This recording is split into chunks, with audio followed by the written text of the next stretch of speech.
Bonjour à toutes et à tous et bienvenue à ce webinaire consacré à la vérification externe. Je suis Jérémy Goulin, référent technique pour le programme EASY chez EcoCO2. Avant d'entrer dans le vif du sujet et vous présenter les différents intervenants, voici comme d'habitude quelques informations pratiques. Pour tout souci technique, vous pouvez sélectionner le bouton Aide. Le support de présentation reste téléchargeable durant le webinaire en cliquant sur le petit nuage en haut à droite. Et la vidéo sera disponible en replay sur notre chaîne YouTube.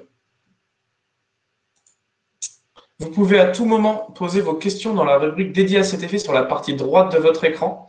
Vous pouvez également voter pour les questions qui vous intéressent. Donc vous trouverez chat, questions. Donc n'hésitez pas à poser les questions dans le canal questions dédiées à cet effet. Aujourd'hui, pour cette présentation de la vérification externe du processus d'accréditation ACA, je suis accompagné de Nicolas Duchesne. Nicolas est directeur d'exploitation, VP Affaires techniques et responsable audit ACA de la société Verifavia. Verifavia fournit des services mondiaux indépendants de vérification, de certification et d'audits environnementaux pour les secteurs de l'aviation, pour les aéroports et pour le transport maritime. Verifavia, à travers certains de ses collaborateurs comme Nicolas, est accrédité pour effectuer des vérifications dans le cadre de l'ACA. Vérificateur approuvé par l'ACI Europe depuis 2010, donc depuis les débuts de la certification ACA, ils ont vérifié une centaine d'aéroports à tous les niveaux et sur tous les continents. L'agenda de ce webinaire s'articule en plusieurs parties. Tout d'abord, je vous détaillerai le contexte de cette présentation au sein du programme EASY et de la vérification dans le cadre du processus ACA. Je passerai ensuite le relais à Nicolas, véritable expert sur la présentation du déroulé d'une vérification. Puis il poursuivra sur les intérêts pour l'aéroport de la vérification. Pour finir, je conclurai sur les apports du programme EASY et sur ses financements.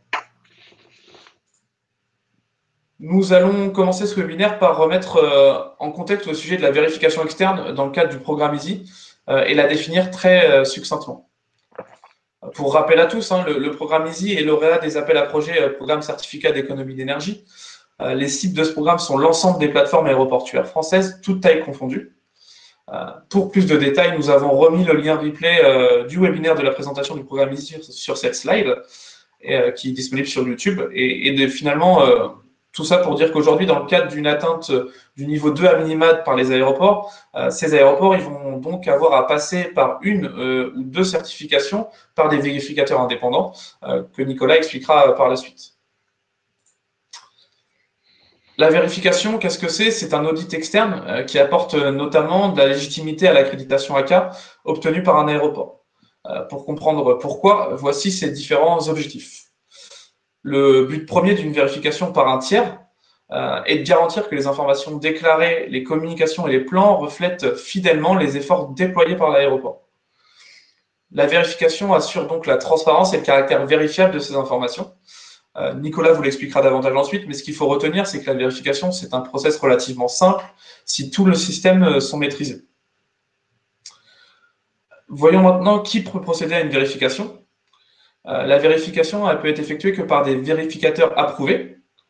La liste des vérificateurs homologués, elle est disponible en ligne et maîtrisée par l'administrateur WSP. Je vous ai remis ici le lien qui est disponible sur cette slide pour pouvoir avoir l'ensemble des vérificateurs qui sont approuvés.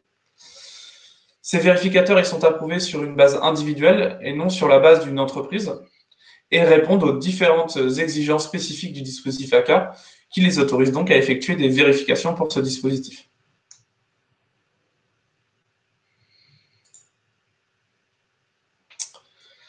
La vérification par un tiers indépendant, c'est une exigence essentielle pour tous les niveaux de l'ACA. Le vérificateur doit donc attester que les informations indiquées dans le formulaire de demande, on y reviendra, répondent aux exigences de l'accréditation selon le niveau visé. La vérification du bilan carbone elle doit être effectuée conformément aux exigences des différentes normes en vigueur que vous voyez sur cette slide, que ce soit l'ISO 14065 et 14064 et le GHG protocole. On vous a mis également quelques exemples d'exigences vérifiées en fonction des niveaux 1 et 2 qui sont définis par les différents guides ACA. Nicolas y reviendra aussi très largement tout à l'heure. Voilà pour cette petite introduction. Je vais maintenant laisser la parole à Nicolas, qui est vraiment l'expert et vérificateur approuvé, pour rentrer plus dans le détail du déroulé d'une vérification. Merci beaucoup, Jérémy. Bonjour à toutes et à tous. Je suis ravi de participer à ce webinaire Easy et de vous présenter donc les grandes lignes d'une vérification AK en se concentrant sur les niveaux 1 et niveau 2 du programme, qui sont les objectifs visés par le programme Easy. N'hésitez pas à poser vos questions via l'interface dédiée pendant la présentation et je ferai de mon mieux pour répondre aux questions directement pendant la présentation. Donc le processus de vérification indépendante, c'est quelque chose qui est normé. C'est-à-dire qu'il y a un process de vérification qui est décrit en particulier dans la norme ISO 14064-3. Donc tous les vérificateurs indépendants doivent respecter certaines étapes clés dans leur processus de vérification. La manière dont ils répondent à ces exigences peut varier, mais toutes ces étapes doivent être réalisées. J'ai choisi de détailler sur cette planche les différentes étapes en sachant que vous, en tant qu'opérateur aéroportuaire, vous ne serez pas forcément impliqué sur chacune des étapes du process de vérification. En interne, on doit documenter et justifier les raisons de chaque décision. Par contre, pour vous, ce qui sera le plus intéressant, c'est le retour que le vérificateur sera amené à vous faire, aussi bien sur le process que sur les données. Donc il y a une norme au niveau du process de vérification qui s'applique à l'aéroport et il y a aussi une norme qui est l'ISO 14065 qui s'applique à la société qui effectue les vérifications indépendantes. Donc où il y a des exigences en termes d'impartialité, en termes d'indépendance en particulier. Et en termes bien sûr de compétences des auditeurs qui sont amenés à intervenir. Donc tous ces critères et toutes les exigences sont reflétés dans le système de gestion de la qualité interne à Verifavia, qui permet d'assurer le client et les tiers que la vérification est vraiment réalisée de manière indépendante. C'est quand même un des objectifs clés. Et vous pouvez penser à cette vérification un peu comme la vérification financière qui est faite par les commissaires aux comptes tous les ans, mis à part que c'est effectué sur les émissions carbone à la place de données financières. Mais sinon, c'est exactement les mêmes principes et les mêmes obligations en termes d'indépendance, d'impartialité et d'absence de conflit d'intérêts. Comme Jérémy l'a indiqué, Verifavia est habitué à ce process de vérification. On a vérifié des aéroports dans le monde entier, de toutes les tailles et à tous les niveaux de l'AK, et on a même contribué à la mise en place du programme, en particulier sur la plateforme AK Online. J'y reviendrai un peu plus tard. Donc pour revenir un peu sur les différentes grandes étapes de la vérification, on a 3 phases principales: la phase de préparation, la phase d'exécution et la phase de restitution. Donc la phase de préparation, c'est tout ce qui va se passer en amont de la vérification en elle-même, c'est-à-dire la mise en place d'un contrat où les attentes des deux parties sont indiquées, la mise en place d'une planification, c'est-à-dire quelles activités seront nécessaires et de quelle manière on va la réaliser, et une analyse des risques aussi, qui fait partie des exigences de cette norme. On doit identifier les risques liés au système de suivi de collecte des données et en fonction de ces risques, mettre en place les activités de vérification qui vont permettre de limiter le risque, de manière à pouvoir assurer dans l'avis de vérification finale, que les données sont correctes, sont exemptes d'inexactitudes. Le début du process, c'est en général l'émission d'une lettre de préparation dans laquelle on résume quels sont les objectifs, quelles sont les attentes, quelles sont les activités qui seront effectuées pendant la vérification et qu'est-ce qui est nécessaire pour mener à bien cette vérification. Donc typiquement, la lettre de préparation à l'audit va détailler ce qui va être réalisé pendant la phase 2 exécution. La phase 2 peut être décrite en deux axes. Un axe de vérification des données et des calculs, c'est-à-dire que le vérificateur sera amené à reproduire et à vérifier que vous avez bien effectué les calculs correctement, que les facteurs d'émission sont bien conformes et à jour, que les méthodes ou les conversions éventuelles ont été effectuées correctement. Donc il y a l'aspect vraiment analytique pur et il y a un aspect process et procédure, c'est-à-dire vérifier la manière dont l'information transite depuis la source primaire, qui peut être par exemple un compteur électrique, jusqu'au rapport carbone final.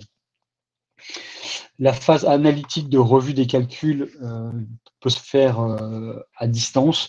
La phase concernant le process était faite, je devrais dire, en général pendant une visite sur site, pendant laquelle on est amené à réaliser des entretiens avec les personnes clés du département environnement, du département bâtiment, des opérations, en fonction de la structure organisationnelle de l'aéroport. Et bien sûr, avec les disruptions causées par le Covid, on est amené à effectuer cette visite de manière virtuelle. Donc on peut réaliser les mêmes activités, on n'a pas le plaisir de visiter les installations, de vraiment voir les chaudières, de rencontrer les gens et de partager un déjeuner sympathique avec eux. Mais voilà, on s'adapte et donc on fait de manière virtuelle ces entretiens et ces observations de système. La dernière phase de la vérification, c'est une phase de restitution, en fait, au cours de laquelle on est amené à vous informer et à décrire les différentes réserves qu'on a éventuellement identifiées ou les axes d'amélioration qu'on peut être aussi amené à partager avec l'aéroport. Cette phase de restitution est itérative, c'est-à-dire que le vérificateur va être amené à informer l'aéroport des réserves ou des anomalies identifiées. Et puis, l'aéroport doit mettre à jour, ou son consultant doit mettre à jour le rapport, fournir les pièces documentaires supplémentaires pour que le vérificateur puisse clore la vérification et émettre l'avis de vérification. Une phase importante du process de vérification, c'est la partie de revue technique indépendante. C'est une partie obligatoire du process pendant laquelle un collègue expérimenté et habitué aux vérifications AK est amené à revoir le dossier, en fait, à parcourir les formulaires internes, vérifier les documents qui ont été collectés pour s'assurer que toutes les exigences du programme AK et toutes les exigences de la norme ISO 14064-3 et 14065 et que toutes les exigences du système de qualité interne sont bien respectées. Suite à cette revue, le dossier peut être finalisé sur la plateforme AK Online, qui est l'outil qui a été développé par WSP, l'administrateur du programme pour ACI Europe. Et c'est sur cette plateforme web AK Online que l'application doit être soumise officiellement.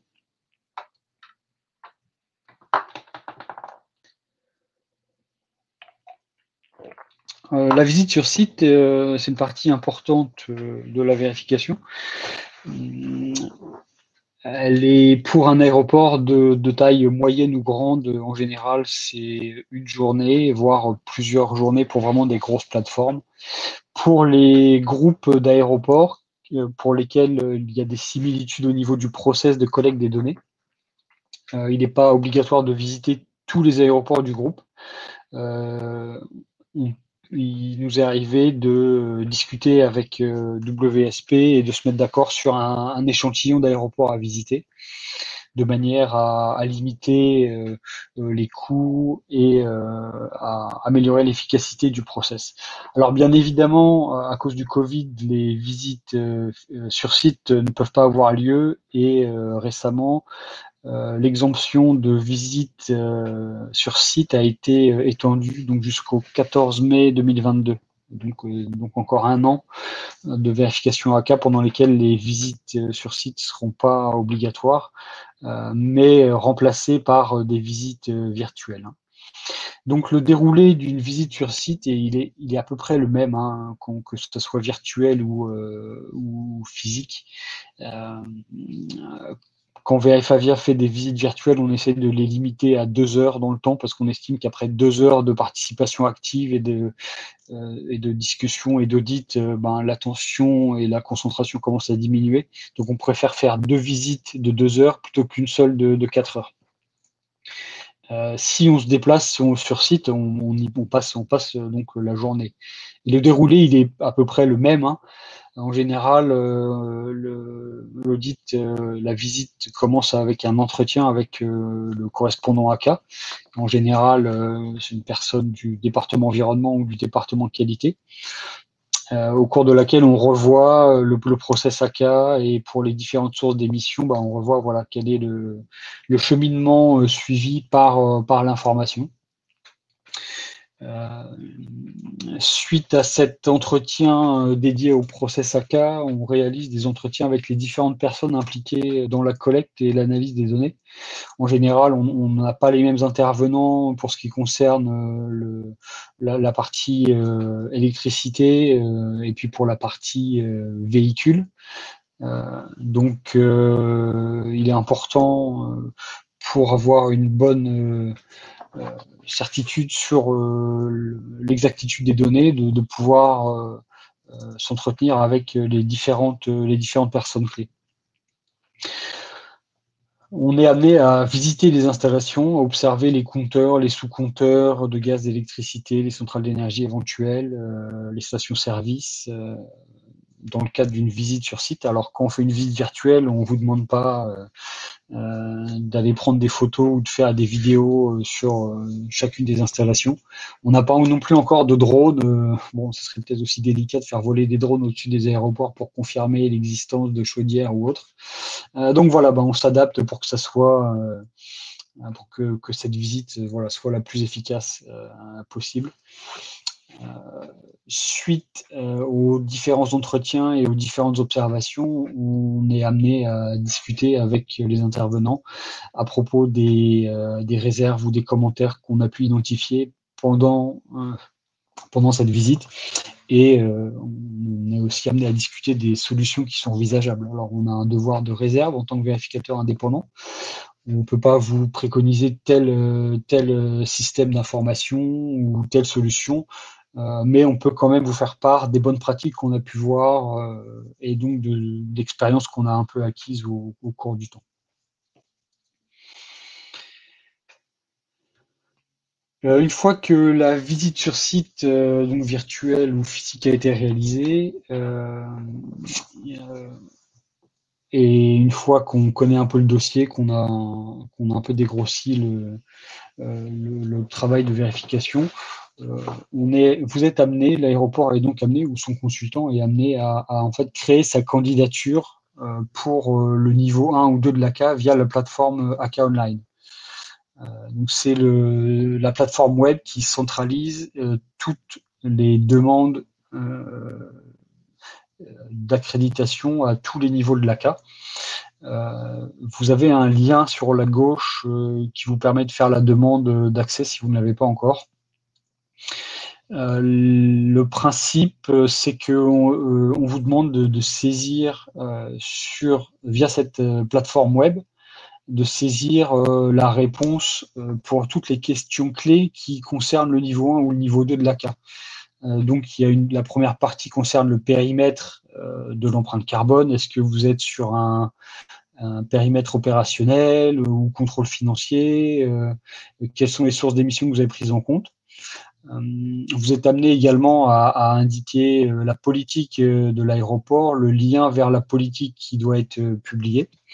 Et vous êtes amené à également transférer le fichier de calcul de votre empreinte carbone. Une fois que vous avez saisi ces informations, vous pouvez soumettre votre candidature pour la vérification. À ce moment-là, nous, on a accès à ce que vous avez saisi sur l'ACA Online et on est amené à vérifier, à saisir nos conclusions de vérification sur l'ACA Online. Suite à cette vérification, vous pouvez soumettre officiellement AWSP qui est amené à effectuer une revue administrative avant de finaliser votre candidature et de vous délivrer votre certificat AK. Les différentes étapes sont brièvement décrites sur cette planche. J'ai essayé d'indiquer la durée associée. Donc, pour ce qui est de la saisie du formulaire de candidature et la réponse aux questions, ben voilà, en fonction de votre niveau de préparation, ça peut prendre 1 heure. Hein. La saisie en elle-même n'est pas très longue, mais il faut avoir les éléments pour faire cette saisie correctement. Ensuite, vous pouvez soumettre pour vérification et j'indique un délai indicatif de 2 semaines, voilà, qui permet de vérifier les données et puis d'accéder aux différents documents, aux factures d'électricité, aux factures de gaz, aux relevés de consommation pour les véhicules et donc voilà, de réaliser toute la vérification, toute la partie analytique et procédure de la vérification. C'est un process itératif, donc on est amené à vous poser des questions et si vous répondez rapidement, ben on peut clôturer les réserves rapidement et finir en 1 ou 2 semaines. S'il faut plus de temps pour répondre aux questions, ben là le délai forcément va être plus long. Mais dans tous les cas, je pense qu'il est important pour vous de garder à l'esprit qu'une fois que la vérification est terminée sur l'AK Online et que tout est fait, là vous pouvez soumettre via l'AK Online à WSP et il y a une revue administrative qui s'enclenche, c'est-à-dire que WSP revoit le dossier, revoit la vérification et s'assure que tout est cohérent. Cette revue peut prendre 2, 3, des fois 4 semaines.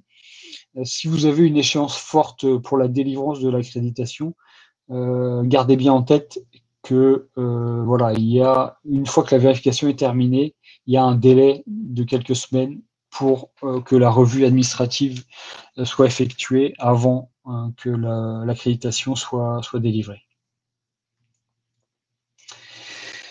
J'en arrive aux intérêts de la vérification et c'est ce que je vais vous décrire de mon mieux dans les prochaines minutes. Donc, c'est une exigence du programme AK, donc il est obligatoire pour vous, si vous voulez être accrédité pour la première année, d'effectuer une vérification indépendante. Ensuite, la vérification n'est pas obligatoire tous les ans, mais tous les 2 ans, sauf si vous changez de niveau. Si vous passez cette année votre niveau 1 et que vous voulez être sur du niveau 2 l'année prochaine, il vous faudra une vérification cette année et une vérification l'année prochaine.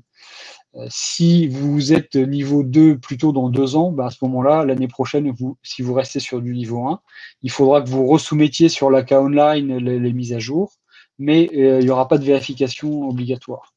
À partir du niveau 3, sous certaines conditions, la vérification peut être effectuée tous les 3 ans au lieu de tous les 2 ans. Donc je ne vais pas dans le détail sur les conditions. Si vous êtes intéressé, n'hésitez pas à poser les questions ou si vous visez du niveau 3, voilà, n'hésitez pas à m'envoyer un email et je serai ravi de vous informer sur le sujet. Et comme je l'ai indiqué, on veut la vérification indépendante a pour objectif de confirmer que toutes les exigences du programme AK, du protocole GHG sont respectées et donc que les données sont complètes, conformes et correctes. C'est un process itératif et on fait de notre mieux pour vous permettre d'identifier des axes d'amélioration de manière à rendre cet exercice le plus utile possible. En ce qui concerne les exigences pour les niveaux 1 et 2 de l'AK, sur le niveau 1, on est surtout sur un engagement de l'aéroport et donc il est demandé par le programme AK un engagement de l'aéroport, de sa direction, dans une démarche de réduction des émissions de gaz à effet de serre. Donc il faut qu'il y ait une politique publique disponible, signée qui engage l'aéroport dans cette démarche. Il faut également effectuer le calcul des émissions sous le contrôle direct de l'aéroport. Donc c'est le scope 1 et 2, ce qu'on appelle dans le protocole GHG, donc vraiment les sources d'émissions sous le contrôle direct de l'aéroport. On retrouve les chaudières, les véhicules, l'électricité et le gaz principalement. Pour le niveau 2, les exigences, c'est déjà toutes celles du niveau 1, et il est demandé en plus à l'aéroport d'avoir un objectif de réduction chiffré, mesurable, atteignable, et d'avoir un plan de gestion du carbone pour atteindre cet objectif. Donc d'écrire quelles sont les actions envisagées pour obtenir la réduction visée. Et évidemment, pour obtenir le niveau 2 de l'accréditation, il faut prouver cette réduction. Donc, il faut que l'année de votre calcul carbone, par exemple, si l'année 2021, il faut que l'empreinte carbone de 2021 soit inférieure à celle des années précédentes. Cette planche présente un exemple d'avis de vérification. Donc c'est un document PDF qui fait quelques pages, qui décrit ce qui a été effectué, qui confirme que toutes les exigences ont bien été respectées. En interne, les formulaires de vérification sont beaucoup plus détaillés et beaucoup plus nombreux, mais ce qui est intéressant et important pour vous, c'est uniquement cet avis de vérification. Les formulaires internes, c'est pour l'usage du vérificateur, afin de pouvoir démontrer que toutes les étapes ont été suivies et afin de pouvoir répondre à des questions spécifiques sur tel ou tel aspect de la vérification. Brièvement, à propos des mesures qui ont été prises par WSP, la CI Europe pour limiter l'impact du Covid. Donc les émissions de 2020 sont en fait exclues. Donc les années du programme 11 et 12 vont être regroupées, de sorte que un aéroport n'a besoin de calculer son empreinte carbone que pour 12 mois au sein de cette période de 24 mois. Les certificats d'accréditation délivrés la durée a été augmentée d'1 an pour vraiment faire que cette année 2020 soit une année blanche en termes d'ACA. Différentes facilités d'accès au renouvellement en cas de déviation limitée et une certaine flexibilité au niveau du critère pour la réduction, pour le niveau 2. C'est-à-dire que certains aéroports ont choisi un indicateur de réduction en valeur absolue pour atteindre la réduction. D'autres ont choisi un indicateur relatif, donc les tonnes de CO2 par passager ou par mouvement d'avion ou par unité de trafic.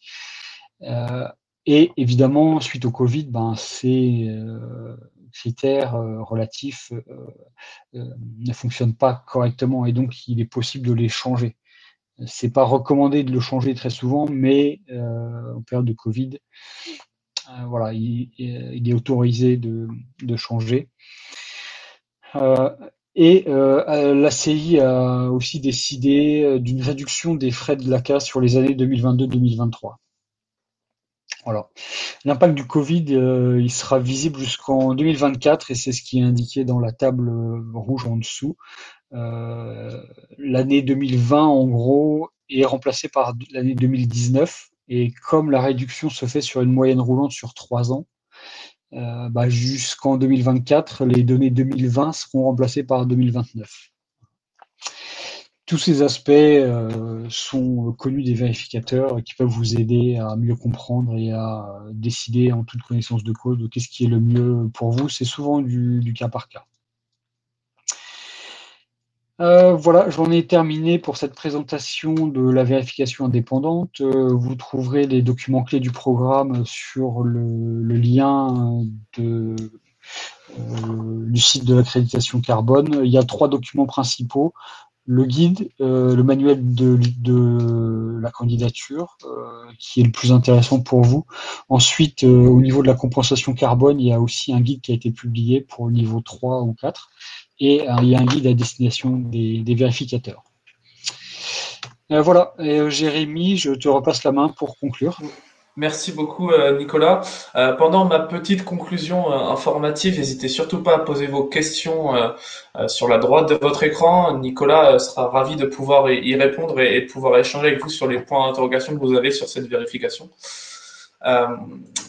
Pour conclure, ce qu'on souhaitait rappeler, c'est que la vérification, comme d'autres étapes de l'AK, sont financées par le programme EASY afin d'atteindre à minima le niveau AK2. Donc, si ce n'est pas encore fait, contactez-nous et rencontrez nos chargés de mission en région pour connaître la marche à suivre pour profiter de ce financement. Pour finir pour ce webinaire, nous souhaitions de nouveau évoquer le projet en cours de création d'un espace partagé sur notre site easy-aéroport.fr. Cet espace partagé, il se définira comme une boîte à idées. On parlait tout à l'heure d'échanges de bonnes pratiques, notamment sur la vérification. L'idée, c'est vraiment qu'on puisse retrouver des sujets comme cela et toutes les questions que vous vous posez sur cet espace pour vraiment partager vos expériences.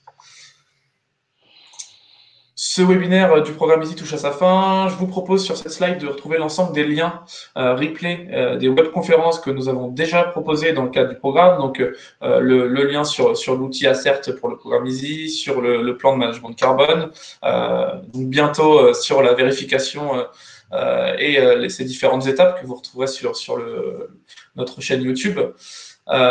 Et ensuite, vous retrouverez en septembre 2021 le prochain webinaire sur le thème des retours d'expérience de la démarche avec notre chef de projet Valérie.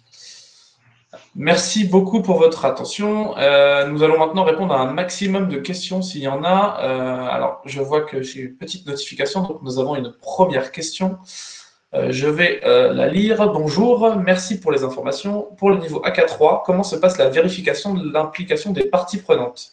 Est-ce que des entretiens sont faits avec ces parties prenantes? Nicolas, je te laisse répondre. Donc ça, c'est une très bonne question. Effectivement, pour le niveau 3 de l'AK, la grosse différence, c'est la nécessité de prendre en compte les tiers et de les impliquer dans la démarche de réduction de carbone.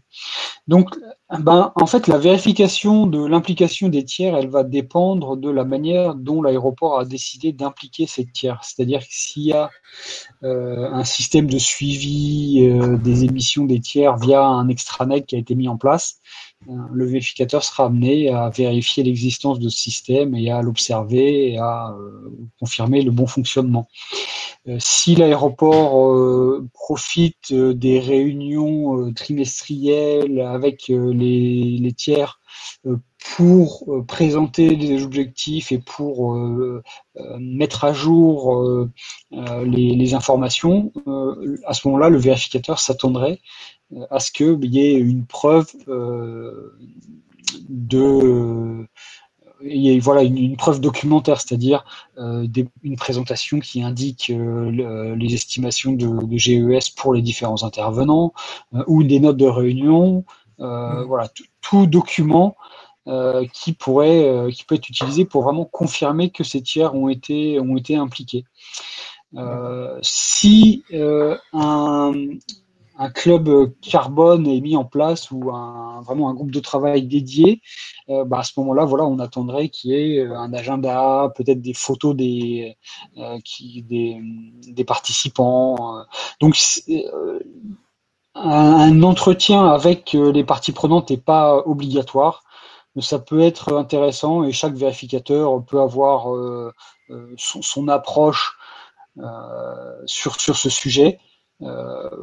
Par exemple, en ce qui concerne Verifavia, s'il n'est pas possible de rencontrer ces parties prenantes, mais s'il y a des preuves des échanges, que ce soit des emails, des communications via un site extranet dédié ou un réseau social ou n'importe quoi, voilà, tout ce genre de preuves peut être utilisé. Très bien. Merci beaucoup pour la réponse. S'il y a d'autres questions, voilà, il y a une autre question qui apparaît pile à ce moment-là, c'est parfait. Une question de Cathy Guégan. Bonjour. Pour atteindre le niveau 3, doit-on également demander aux tiers de réduire leurs émissions avec un objectif chiffré, comme on le fait pour le gestionnaire de l'aéroport? Merci d'avance pour votre réponse. Alors, pour le niveau 3, il n'y a pas forcément d'objectif chiffré en ce qui concerne la consommation des tiers, dans le sens où les émissions des tiers, elles dépendent quand même pour bonne partie de ces tiers en question. Et donc, c'est un peu difficile de forcer l'aéroport à avoir un objectif sur ces émissions des tiers. Qui plus est, la marge d'incertitude pour les calculs d'émissions pour ces tiers est en général plus importante que pour les émissions sous le contrôle direct de l'aéroport. Les émissions de CO2 qui correspondent à votre consommation d'électricité, on peut le définir de manière très détaillée. Il suffit d'avoir le total de kilowattheures d'après les factures et on sait exactement. Pour les tiers, il y a beaucoup plus d'hypothèses à faire, ce qui fait que cet exercice est plus compliqué et des objectifs chiffrés moins pertinents. Par contre, ce qu'on vous demande, par exemple, une des exigences pour pouvoir être sur un cycle de vérification tous les 3 ans, c'est pour au moins un tiers, de démontrer qu'il y a eu une réduction des émissions de ce tiers-là. Et ensuite, voilà, vous avez le choix de quel tiers vous prenez pour l'exemple et pour vraiment démontrer une réduction sur un cas précis. Très bien. Décidément, une autre question qui concerne également le passage du coup de la K2 à la K3 de Monsieur Borossi. Doit-on avoir le scope 3 sur 3 années roulantes également, ou peut-on accepter 3 années roulantes en scope 1 et 2 avec intégration du scope 3 sur l'année de passage en AK3? Alors, pour la première année où vous visez l'accréditation sur l'AK3, il est suffisant d'estimer les émissions pour le scope 3. En sachant que c'est déjà un grand défi en soi, hein, parce que les intervenants ou les tiers, quand on parle d'un aéroport, voilà, on inclut, enfin c'est vraiment exhaustif, quoi. On inclut les compagnies aériennes, donc tous les avions, potentiellement sur la partie, sur l'intégralité du vol. Hein, il est possible de prendre en compte les émissions du cycle LTO, donc décollage, atterrissage uniquement. Mais si vous souhaitez, vous pouvez prendre en compte l'intégralité du vol. Et ensuite, il faut inclure les émissions donc de tous les tiers, aussi bien les hôtels, restaurants, les loueurs, les opérateurs au sol qui ne sont pas sous votre contrôle direct. Mais il faut aussi inclure les émissions correspondant au transport des passagers vers la plateforme, quoi. Donc il faut estimer, mettre en place des méthodes, peut-être des sondages, une manière de collecter l'information pour savoir comment les passagers font pour venir à l'aéroport. Est-ce qu'ils viennent en transport en commun? Est-ce qu'ils viennent en voiture? Est-ce qu'ils viennent par un autre moyen de transport? Est-ce qu'ils viennent en covoiturage? Et il faut le faire pour les passagers et également pour les salariés. Sur la base des informations collectées, vous pouvez ensuite mettre en place des actions ciblées pour réduire tel ou tel type d'émission. Et donc, le défi en soi est déjà suffisamment important pour ce qui concerne l'estimation du scope 3. Et donc, pour une première année d'accès au niveau 3, il suffit de calculer le scope 3 pour l'année passée. Une réduction n'est pas obligatoire. Et même pour les années suivantes, même pour un renouvellement sur du scope 3, on ne vous demande pas une réduction des émissions du scope 3 par rapport à la moyenne roulante. C'est vraiment la moyenne roulante et la réduction, elle doit vraiment être sur les émissions contrôlées directement par l'aéroport. Ça marche. On a Madame Guégan qui rebondit effectivement sur la réponse précédente en demandant donc si les tiers qui sont les plus émissifs sont à prendre en compte dans les actions de réduction dans le plan de management de carbone. Donc là, on dérive un petit peu entre la différence, si je ne me trompe pas, entre le plan de management de carbone et le plan d'engagement des tiers. Ouais, effectivement. Ouais, effectivement. Alors c'est une distinction importante. Le plan de gestion du carbone, le Carbon Management Plan, c'est vraiment un document qui concerne principalement les sources d'émissions qui sont sous le contrôle direct de l'aéroport.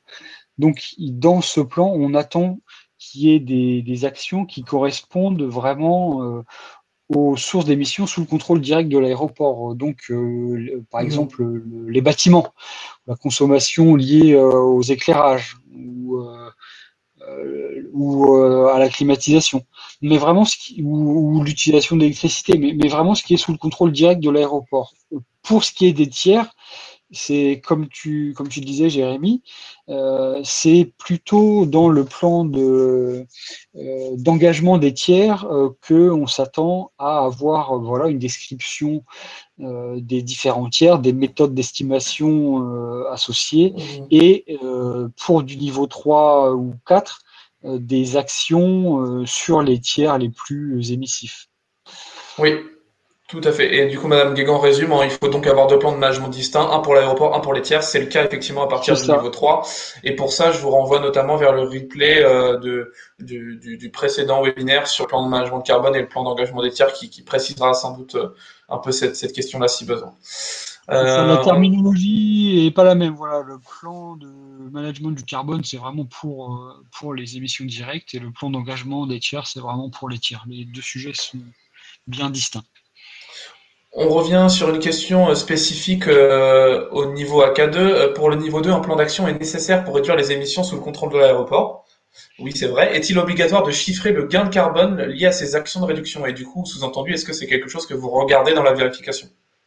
Alors, bah, c'est encore une très bonne question. Et la réponse à cette question, c'est oui, c'est obligatoire. Et en fait, c'est une des conséquences du Covid. C'était pas une obligation dans le monde d'avant, on va dire, mais maintenant, c'est récemment, ça a été publié par WSP vendredi dernier. Ils ont rendu obligatoire l'estimation du gain pour chaque action dans le plan de gestion du carbone. Le D'accord. principe étant que à cause du Covid, les opérations aéroportuaires sont très sévèrement impactées, et donc pour une réduction sur l'année passée, ben en fait, on n'est pas sûr de la cause de cette réduction. Est-ce que c'est vraiment lié aux actions d'amélioration mises en place, ou est-ce que c'est juste parce qu'il y a eu moins d'avions et moins de passagers?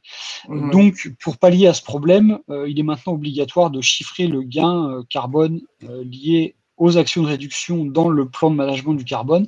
Et effectivement, c'est quelque chose qui est regardé par le vérificateur, hein, pour s'assurer que, que les gains sont corrects et pertinents et cohérents avec ce qui est rapporté dans l'empreinte carbone.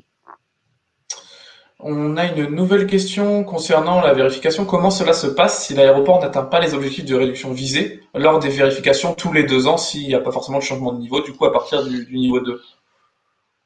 Alors, on est dans le cadre de quelque chose qui est décrit dans le programme ACA comme une déviation limitée.